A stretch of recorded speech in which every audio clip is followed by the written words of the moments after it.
possibly my lighting's terrible and my hair looks wild. Let's jump into the video. It's been about 8 years since I started shopping for makeup a little bit more intensively. I've mentioned this before, I've been a makeup girl since my teens, but like really intensively shopping for makeup, following all the new releases, being really into colors and textures and different brands and all of that jazz. That all started in the year of 2013 when I started looking up tutorials on how to do my wedding makeup. And since then, it's been a roller coaster and I've learned quite a few lessons along the way, which I thought I would share with you. Now, let me put a disclaimer here. This is not me telling you how to approach your makeup shopping. These are just lessons that I have learned, like 5 very important lessons that I have learned the hard way by being burned and just, drawing my conclusions from it over time. So, I feel like with so many years of shopping for makeup experience, I am entitled to make this video. I feel like we can really share here with each other, we can learn from each other. I'm very curious whether some of the points that I'm going to make are things that you also have learned yourself, or have you learned different lessons for yourself. I'm actually very curious what your personal take on this is. So without further ado, the first thing that I have learned, and it is a really sore topic for me, I think I've spoken about it before, is purchasing dupes. Now, dupes is a term that is a very slippery slope, and I feel like we in the beauty makeup community have really contributed to dupe becoming a very misleading term for people, and I feel like something that brings about a lot of disappointment. And I, again, want to make a disclaimer here. I am not coming from like a bougie perspective of if you buy the drugstore dupes of something expensive, you are doing yourself a disservice. I don't want to sound like pretentious or bougie, and it doesn't even have to be about drugstore or high-end. It is just about 2 different brands and 2 products that are similar to each other, and to what extent they're really dupes of each other. Now, let me put it that way. Over the years, I have learned that a product has many different features to it. A product has packaging, a product has a certain color, a certain duochrome, a certain texture, a certain ingredient list and composition of the ingredient list. And to me personally, all of these different sub-features of the product are a part of the whole, and they are all equally important to me. So when I hear people talking about dupes sometimes on the internet nowadays, I get really pissed off, because to me a dupe implies that 2 products are almost identical in terms of most of these features. So the packaging is equally, good quality or bad quality, the textures are similar, the colors are very similar, a product is almost identical. That is what I interpret as a dupe. And that's actually not the case. Most of the time when people talk about dupes, they often talk about color dupes.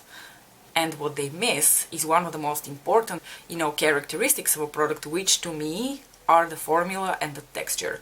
Very often when people talk about dupes, they completely disregard texture and formula, and to me texture and formula are such a huge part of the experience.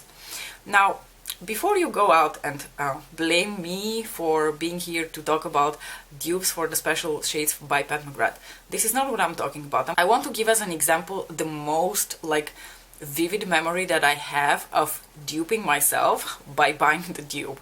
So many years ago, when Sugar Pill first released, and they had the cute 4 eyeshadow palette quads, the Burning Heart, the Heart Breaker, and I can't remember the other one, but they had like these 3 quads. They were iconic in the beauty world, and Sugar Pill was incredibly hard to get in Europe.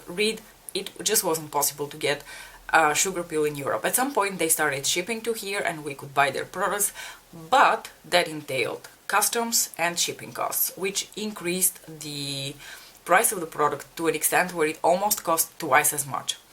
At the time, we're talking circa 2014, I was going through a little bit of a financial rough patch, in the sense that I didn't have a job, and although I had enough savings and I could have afforded to buy the product, I felt really guilty for doing that, so I didn't. So the product that I was lusting after, and I still have, by the way, I'm never going to get rid of it, is the Heartbreaker quad. It's this one over here with these beautiful 4 colors in it. I was especially lusting after the mint green, the acid green, and the royal blue shade. So, like I said, I felt super guilty. I decided not to do that, and I started searching for dupes, and I came across a couple of eyeshadows from Concrete Minerals. Let me see if I can still find them. I wanted to show you the exact eyeshadow that brought about this whole disappointment thing, but I wanted to find something that is similar to this shade over here. That is the shade Acid Berry. And Concrete Minerals had a range of like matte bright pigments that they offered, and a couple of the shades looked very similar to shades from the Heartbreaker quad. Now, I unfortunately don't have the acid green shade anymore. I only have this one. This is the shade Bulletproof, which is the royal blue. You can see beautiful, gorgeous royal blue. Now, when the eyeshadows arrived, I was very happy with the dupe for the Acid Berry shade, but I kept watching other people's looks and videos and kept thinking, it doesn't seem to me like it's quite the same thing. So I ended up purchasing the Heartbreaker quad with money that I received as a present from my colleagues when I was graduating from my PhD. So I can tell you, through owning both products, the product that I had from Concrete Minerals was nothing like the shade Acid Berry. In fact, I haven't really come across a shade that's quite like Acid Berry, and I can never part with Acid Berry because it is such a beautiful shade. Unfortunately, in the meantime, it's been discontinued. But the whole point I wanted to make about dupes is that oftentimes you're going to continue lusting after the original product.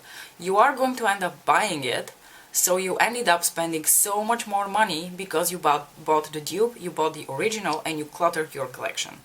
So the point I wanted to make is sometimes it's much better to do your research well and to make the decision of saving your assets towards buying the original product rather than the dupe. Or if you think shit like texture or exact color match is not too important to you, then definitely go for the dupe. There are plenty of products out there which are very similar to each other in terms of their duochromes, in terms of their colors, even sometimes in terms of their texture and formula. But I just wanted to make a point that the term dupes, especially as applied on YouTube, beauty YouTube, is a very misleading term and a very slippery slope, and you need to be aware of that. The second thing I have on my list here is don't buy things just because they are on sale. Oh my gosh, the amount of times I have fallen for that trap. I was especially like susceptible to that trap in the year 2018 when I kind of came out of my indie makeup cocoon and I was trying a bunch of shit. So I can tell you, every time Beauty Bay had a sale, I was there purchasing shit. And not necessarily things that I really wanted or was really going to get a lot of joy out of in the long term, but I bought them just because they looked nice. I wanted to try them and they were on sale. Once again, buying shit just because it's on sale is just such a very dangerous thing because you end up cluttering your collection with things that you're going to get very little out of, in the sense that you're going to get that initial endorphin kick from purchasing the product, from it arriving on your doorstep, from you using it the first 1 or 2 times, and then, because it wasn't really something your little makeup heart truly desired, you are going to end up not using it on the long term. So you are going to end up with a bunch of products that, yes, weren't that expensive to begin with or were on sale when you bought them, but they're going to cost you an arm and a leg because you never use them and you're not, getting your money's worth out of them. So it was really stupid to buy them in the first place, or that is at least the lesson that I have learned.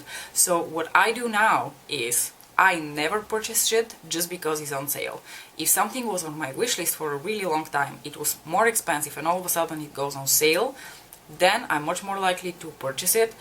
But I've just become so much more critical of what I buy and the items that I bring into my collection, because I think it's so important to consider the long-term satisfaction with my makeup purchases. So that's the second thing I've learned. Don't buy shit just because it's on sale. And on that note, the third point I wanted to make, and the third thing that I have learned, is don't buy shit just because it's cheap. I want to actually preface this by saying something different. I do actually recommend, if you are starting into makeup and you don't know your preferences yet, definitely don't go for the expensive shit. Definitely buy something more affordable, something more drugstore, just to get a feel of what works for you and what your preferences are. But once you know that, and you want to try the more high-end or like the more mid-range brands, go for that. Don't buy things just because they're cheap. Don't buy Catrice lipsticks just because they're €3 a piece and you can buy 4 for €12 if you're not going to enjoy these lipsticks and you're not going to use them on the long term, it's like it fits exactly the same frame as the previous one. Don't buy shit just because it's on sale.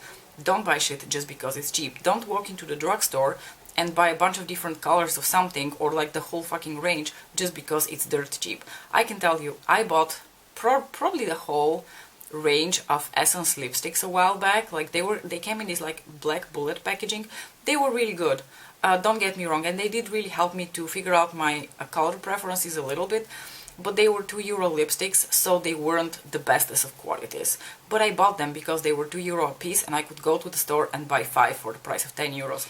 Okay, the fourth lesson that I have learned is to not buy products that will not work for my personal features. I have fallen for that trap so many times as well, because as consumers of YouTube, we love to watch other people, we love to see what works for them, we love to buy their recommendations, often disregarding our own features and what fits our own personal skin tone, skin type, or like even features of the face. The most like vivid example that I can give for me personally is buying products like the ABHD brow pomade when I already have very full brows. I'm sure that for people who have different types of brows, the deep brow pomade is a fantastic product because it is very pigmented, it's very easy to work with, it's a beautiful formula, the undertones of the colors are, you know, spot on, because there's one thing that Anastasia does really well, it is brow products. But I never really thought about, hey, is the brow really suited for my personal features and for my personal, you know, face, because it seems like a very heavy product for someone who already has naturally very thick and dark brows. So I did end up not using ABHD brow after a while. I still have it in my collection, and I do actually still use it as a liner just on my eyes, but I don't actually use it through my brows anymore because I do feel like it's just way too heavy for my brows. So I think that's something very important to consider. If you have very dry skin, don't buy a full coverage foundation just because your favorite YouTuber recommended it. If you have very oily skin, don't buy very dewy foundation because it's probably going to look oily on you. You know, it's really difficult when you're watching your favorite YouTuber and they recommend a product that you like stop and think about, hey, is this going to work for me? I know it's difficult. It's been very difficult for me. I've bought a bunch of shit recommended by people that has not worked for me because it just wasn't a product that's meant for my personal needs. So, you know, that's why I'm sharing this lesson with you. Be mindful of what you buy and whether it is going to work for you or it's going to be a disappointment for you. And on that note, very often people will buy products based on a recommendation of their favorite YouTuber, be disappointed by them, and then give them a bad review. But that's not because the product is bad, that's just because you bought a product that's clearly not going to work for you. So what the hell were you thinking? And the very last lesson, the fifth lesson on my list, I probably could touch on more points, but I just want to keep this video tight, concise and short because I tend to ramble way too much. And the fifth lesson that I have learned is don't buy additional colors or the whole range of something just because you liked that one color. I personally fell for that trap not too long ago when, I don't know whether you guys remember, some time ago I was raving about the Suku liquid blushes. And I had purchased that one color, that hot coral orange type of color, which suits my skin really well. It works really well for me, and I fell in love with the formula because it was my very first time using a liquid blush, and I was like blown away by how natural, how beautiful, how luminous it looks on my skin, and I just fell for the concept and the idea. And what do you know? What did I do after that? Can you guess? Yes, I went back on the website and I started looking at the other colors that are being offered, and none of them really suited my fancy. But what I did end up doing is still purchasing a color that I knew very well probably wouldn't work for me. I paid €30 for it because that shit is expensive. And then when it came home, of course, it didn't work for me because it wasn't the right color for me, and I ended up giving it away to a friend of mine who, thank goodness, is really enjoying it.